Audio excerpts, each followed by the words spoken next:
Don't miss the first wave of Nurgle releases for Age of Sigmar and 40k. Spiking bits. Welcome back, Hobby Maniacs. Rob Baer with you again today, checking out the new Nurgle releases for both Age of Sigmar and the Warhammer 40k. Now, of course, there isn't Great Unclean One here because he'll be a separate video. He's that big. His girth is that mighty. But man, we've got the Spoilpox Scrivener. That's Mr. Snoots. That's our name for him. Feculent Gnarlmaw and the Horticulous Slimux. We'll call him Slimux. Mr. Snails for short, of course. Now, he was already out as part of the Blight Wars, but these two are brand spanking new. So let's jump right into it and break all these down and talk about their new rules. So first up will be Mr. Snails right here. Like I said, we had talked about this before. This is a $55 kit. We have unboxed in the past, but we'll still show them to you here. Of course, he came out earlier in 2017 or later, depending on how you look at it, as part of the Blight Wars box, which is $140. And now at $55 US, this is a great buy because, you know, if you look at the components that come in that box, it's basically a start collecting box for Nurgle, which is $85 retail, plus this guy, which is $55 retail. You're up to what, $140 right there. The box is $160, and you also get a whole nother half of a box full of those great Stormcast that came out earlier in the year as well. So if you know somebody that needs some Stormcast, that's a great pickup, and you can maybe split the box, get a bunch of demons, you know, and welcome the new demons into 40k, and somebody can have some Age of Sigmar guys. Now, overall, this model is deceptively simple looking, but it has a lot of components on here. 32 components. Comes with your 105 by 75 millimeter base right here. I guess this, you could say this is your large cavalry base. I think people are starting to call it now. Whatever it is, this is the same thing like stuff like Beast Claw, Cavalry come on, and things like that. So just to give you an idea of the exact size. Now, put them together, like I said, this is a deceptively complex model. It looks simple, but it is not. Lots of parts here. You're going to have your computer slices left to right half of the shell, and then it starts getting complicated with all the feats of various sizes, all the different things to put on the tree and such. You got your little bait Nurgling guy right there to kind of help the snail move along, and then all the extra parts. I would recommend just not putting all those extra parts on there and just paint it, but hey, you do you. I know when I get mine together, he's not going to have quite as many of those parts on there, but he'll still look pretty cool, and he's got little frogs and little crazy stuff in his little shell right there. And then getting into the rules, we'll do that here in a sec, but let's take a look at the model. Or the sprue rather. Like I said, $55 US. Incredibly well detailed. Now, this is a multi-part kit. It's produced in England, so it's going to have that crisp, nice detail that we've all come to expect from their kits. However, you know, the tree that's in this is made in China, so they're getting better with their detail out of China, but it's still not what we expect from something like this. And here you can see all the different parts with all the different feet. Snail eyes, little skulls and stuff. Like I said, I'm not sure I would glue on all those parts personally. There's Mr. Snails himself, and I guess there's the bait squig and the big jaw right there. It's an incredibly detailed kit. Like, they did a great job on it. It's $55 US, you know, so I guess they're putting it on par with Baller Series Cowl, because and the same size base, same, you know, pretty much size release as far as the sprue goes and stuff like that. So that's one down, two more to go. So we got Spoilpox Scrivener. Now this guy is basically a little herald with a little bit more of a bonus. Now, a lot of people just thought that was like a musician piece right there. That's actually his mouth. Like, this little snoot comes around and kind of comes out the back there, and then he's got his little scroll of tally work right there. Now, you don't get the data sheet in here either. Oh, well, I guess we should go over, my bad, we should go over Mr. Slimux's rules. How rude. Here he is. These guys actually work together pretty well. Let's get you on the English. There it is. English incoming. Okay, so Horticulous is, I want to say, 165 points in the new Warhammer 40k, of course ported over from Age of Sigmar, like we talked about. Movement, you know, weapon skill, ballistic skill, all looking good. 9 wounds, so he's slightly under a Demon Prince. So he's kind of Demon Prince stat line. The Demon Prince point cost, Demon Prince with wings and talons is roughly 180, so he's 165. It's pretty good. Doesn't fly. He has an interesting weapon, +1 strength, -3 AP, D3. Can reroll failed wound rolls for this weapon, so it basically has shred. Not too shabby. He's going to get 4 attacks with it, hitting on 2s. Not too bad. And then his snail will also get an attack at strength 7, -4 AP. Basically a las cannon attack from his face. And just a slight couple of points of strength lower. When Horticulous makes his close combat attacks, you can attack with 1 additional attack using this weapon profile. So you get 1 hit at it. That's cool. That's not too bad. I think that's cool. I can get behind that. Demonic, disgustingly resilient. Demonic ritual, so you can summon him in. He has a 5-up, ignore failed save roll. Demonic, you know, he has the 5-up invulnerable save in addition to his 4-up save. He has a slime trail, so if anything falls back within 1 inch of him on a 4-up, they suffer D3 wounds. He is going to allow beasts of Nurgle within 12 to add +1 to hit rolls, and also to reroll charge distances. That's kind of cool. In death there is life, so he's going to be able to recover 1 lost wound for any Nurgle demon within 7 inches of him. That could be Mortarion. Mortarion qualifies right there. There's 6 units in the Death Guard book that this would port over to as well. And Seed the Garter of Nurgle, so you can bring in at the end of your movement phase, you can add a new Gnarlmaw to your army, set it up within 3 inches and more than 1 inch away from any other models and terrain features there. Okay. Slimux cannot use this ability if he performed a demonic ritual this turn, so they're probably going to have to use reinforcement points. These are 50 points each, and they do a great job of benefiting things like plague bears and other stuff around them. Any infantry models, which I guess technically the Beast of Nurgle is infantry, so that's kind of cool. All right, back to Spoilpox. So there is no instructions with him, but there it is. There's the, no data sheet with him, but we still know his rules. There's the assembly instructions. He's going to be those computer slices and dices and all that stuff that we've seen in the past. His quill is a different piece.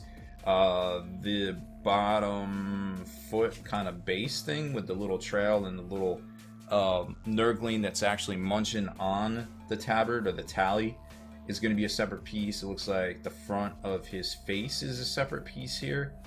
Yep, that's open, and that's the maw right there. So it kind of looks like a little bit like Slimer up there at the top, and then his front half is going to attach after you put his little snout that wraps around, his little snot snoodles or a bib fortuna snout around there, and he's got the separate leg. So interesting kit for sure. Very well detailed, lots of demonic noodles and little cuts in there. He's got all sorts of different tabards and things in his gut right here. His little quill that he's dipping into his body to get blood from for ink. I mean, obviously, that's how you do it when you run out of ink. And there's the front half of him. There's the snoots. Wow, look at that. It's actually cut into the tabard. The detail is cut into the tabard and down here too, so you don't have to do the little squiggles and stuff. You actually can just wash this. We have a great tutorial on how to do parchment and purity seals, which would be great for this because you end up using a little bit of a wash and going back over it, but a little light dry brush, you could really make this pop. This is cool. This is the first time we've seen this on something this small. Normally they do it on like Space Marine standards and such right there. Now this guy here is 50 points, and we'll take a look at his rules here in 1 second. Excuse me, he's not 50, he's 75 points, to be honest. And I thought it was really interesting that in the Demon book, they there's no war gear. It's just straight point values, like boom, point values, and everything's in there. You don't have any options per se. Let's see, Spoilpox. You would think I would have had him already pulled up, but I did not. There he is. There's Spoilpox. So Spoilpox, again, hitting great, both combat and shooting there. He only has 4 wounds, so standard character loadout there. 3 attacks. He attacks with Disgusting Sneezes, a pistol of strength 3 that rerolls 1s. He has his maw and a plague sword. The maw is going to attack at AP of -1, and all of these can reroll 1s. The plague sword rerolls failed wounds in general, so even better than Mortarion's ability straight up. So plague bearers are going to be Actually, that's normal. Nope, that is normal. That has not changed at all. Stern Taskmaster add 2 to movement characteristics of all Plague Bear infantry units within 6. Holy crap, these guys are going to be trucking at 7-inch movement. Keep counting, meet your quota, add 1 to all hit rolls for Plague Bear units within 6 inches of 1 or more friendly units with this ability. Okay, I'll take a +1. And if you make a hit roll of 7 within 6, 1 or more friendly models with this ability can immediately make an additional attack, which isn't too bad with the same against the same target and the same weapon. So that definitely benefits them very much so.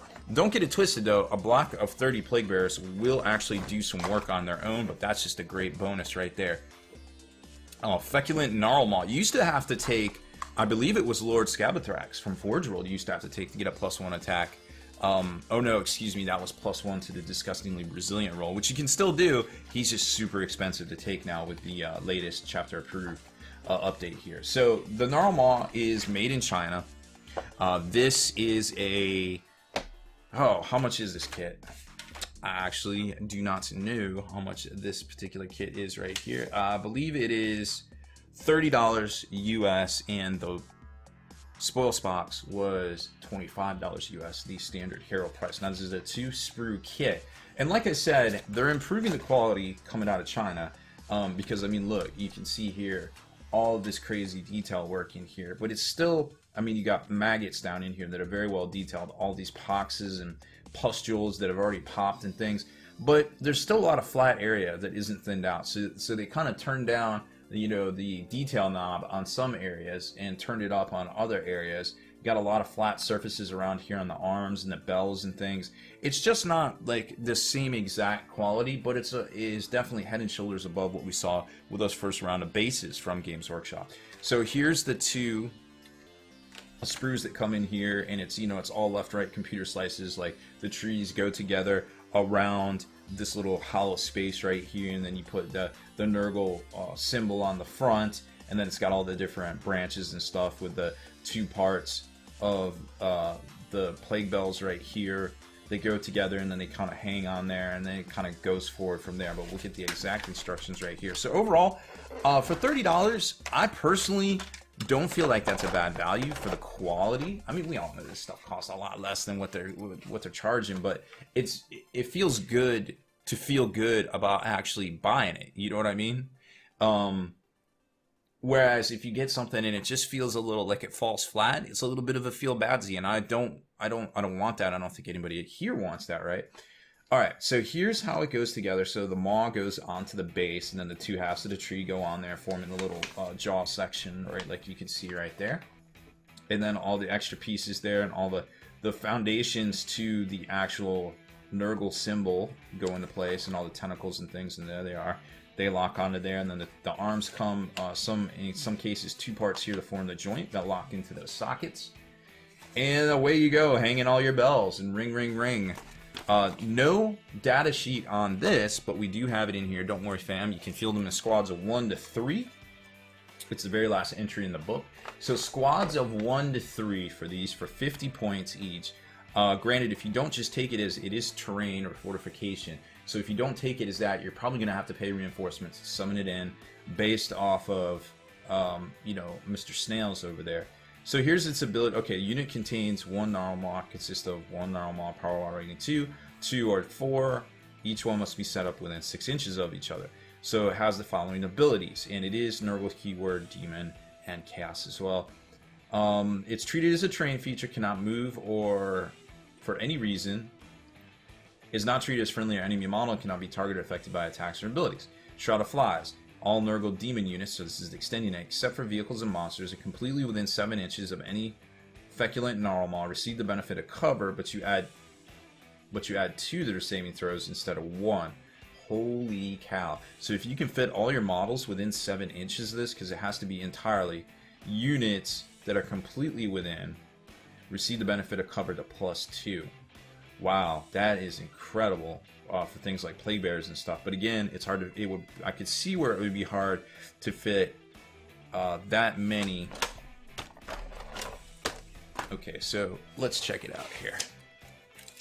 So we've got 3.5 inches by about 5 inches. So 5 inches here, 7 inches on each side is 14 inches. So 20 inches Well, it would be 7 here, 7 there. So it's going to take up about 20 inches. So it could conceivably, a quarter is 24 by 24 because you got a 6 by 4 table. So a quarter of the table is 24 by 24. So in theory, you could take up roughly a 7 and 7 and 5. This is going to take up a chunk of 1/4 of the table. And you can place these within 6 inches of each other. So say, for instance, you do place it the extreme 6 inches, and then you put it 7 inches and 7 inches, and then you've got roughly 4 inches diagonal. So you got 14 plus 6 plus 28. So you're roughly 14. Oh, well, it'd be 2 4s. Yeah, so 28. So 28 inches on a 36 inch. 28 inches, well, that will definitely get you a quarter. If not, if you put it in the middle of the table, it'll get you a good chunk of the mid table to protect your troops. That's actually pretty respectable ability for 50 points. Of course, it'd be 100 points if you took 2 of them. So that's just one. We still haven't even made it all the way through. Sickness Blossoms at the end of your turn. Roll a d6 for every unit that is within 3 of a Gnarlmaw. On a 4-up, that unit suffers 1 mortal wound, but on a 6, it suffers d6 mortal wounds. Nurgle units aren't affected. So that's kind of cool. Put them by objectives, or where you think the objectives will be. The Plague Bells chime. Nurgle demon units within 7 of any of the Gnarlmaws at the start of their turn could shoot and or charge this turn, even if they fell back or advance, which is pretty huge. Because Beast and Nurgle have that ability where they just bounce in and bounce out and kind of do the thing, bouncing all nimbly bimbly from tree to tree like they're a cat or something. I guess they're a Nurgle cat. Wow, that's cool. Wow, Nurgle is solid. They won't wow you and razzle dazzle you, but they'll just drown you underneath all their filth at the end of the day. Conduit to Nurgle's domain. You can reroll any dice using a summoning roll when a chaos character from your army is within 7 attempts to summon a unit of Nurgle demons to battlefield using a demonic ritual. So that's good to know too, because Nurglings are hilarious to summon to the table, but so are Plague Bearers themselves. Wow. Whew. Alright. That's it. I think we got through all of the smaller releases here. The Feculent Gnarlmaw, and of course the very first Herald to come out here, and we'll see another one next week in those releases. And last but certainly not least, Mr. Snails himself. So hopefully you like these kind of features where we go over the new releases, show them to you, show you the detail, tell you what they do for the tabletop, and then break them down tactics wise as best as we can, knowing what we can at this point in time. So work out those hobby muscles. Make sure you hit that subscribe button and turn on notifications so you can be the very first to like and comment on all these great videos. Deleted scenes, bonus content, and all the interviews and post-game wrap-up videos can be located in the Hall of Veterans on thelongwar.net. Visit thelongwar.net today and try a week completely free with no strings attached. That's not all. Thelongwar.net is also your hobby resource for exclusive early access with an ad-free experience to all your favorite videos. Members of the Hall of Veterans gain early exclusive access to multiple hobby videos.